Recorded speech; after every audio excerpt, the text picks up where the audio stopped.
Aw, man. That cover art reminds me of one of Rap City's old logos from back in the day. So now I'm just sad, missing the basement and shit, but you know what? We gonna make it, man. We gonna make it through this review.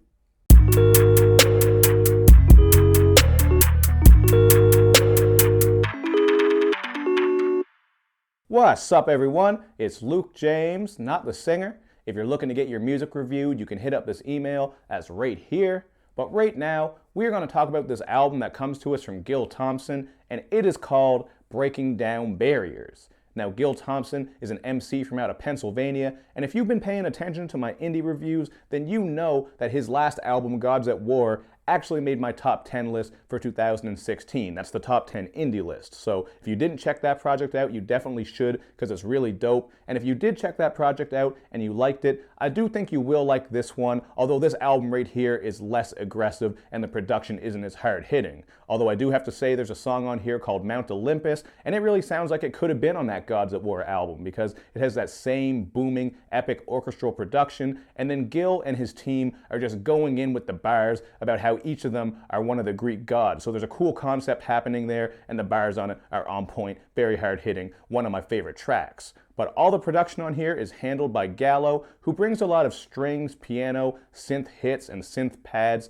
And overall, there's really not a whole lot that's out of the ordinary with the production here. And at times it can come across as just a little bit generic. For example, you got the track Cypha Feelin, which sounds a bit outdated due to those warbly, buzzing synth effects throughout. And then the song, Not Letting It Fly, just sounds like one of those old pop rap hits that you might find on an old SoundClick page. So some of these beats, they're not all out awful, but there's nothing to them that's overly unique and hard hitting, and it really does hold this project back a little bit. I just think some stronger production would have worked wonders here, because Gil's content is actually on point. As the title of this album suggests, a lot of what he's rapping about is very positive and inspirational, just about breaking down barriers. You got the song Conquer It, where the beat just builds up slowly and becomes more and more intense, as Gil is just shouting out inspirational bars at you like he's a damn coach or a personal trainer. So I really like that track, and that's one song that I think would work good for whenever you need a boost, or maybe you want to turn up with something at the gym to just keep you inspired and going hard. Now the title track follows up with this, as again Gil is just spitting about overcoming obstacles and adversity, but the beat on this track really reminds me of that old Fort Minor song called Remember the Name, just because of those strings. So there were a lot of similarities there, and I also wasn't a big fan of Gil's sing-songy flow on here, because I think something more aggressive would have really fit better with this theme and also with the sound, because it's very upbeat, and again it's inspirational. So the sing-songy flow wasn't bad, it just seemed like a little bit of a weird choice.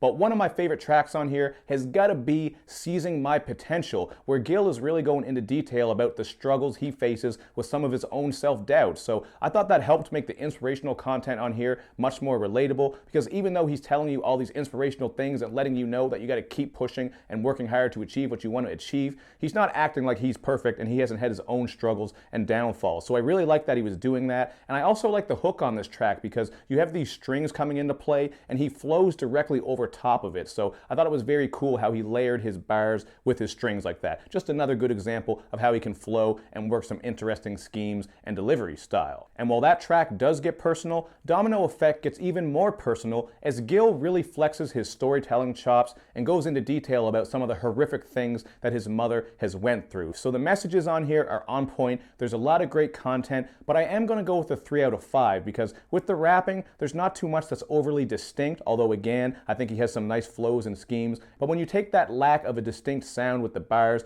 and pair that up with this generic production, there's not much here that really hits you hard. Like, don't get me wrong, I think this is a pretty good album, but there's not much that really is going to blow you away and have you thinking this is some next level shit or it's something that's very different. But I do think it's worth checking out, especially for those inspirational messages. And you know what? It doesn't sound bad. I'm not hating on the beats and the production. I'm just saying I think stronger production could have really elevated this to a 3.5, maybe even a 4. So you guys can check it out for yourself and then hit me up in the comments section with your thoughts, and make sure you do all that good YouTube and social media stuff, man, where you like my videos, you share them, you follow me on Twitter, you retweet the videos, and of course, man, you gotta subscribe to my channel and click like on that Facebook page.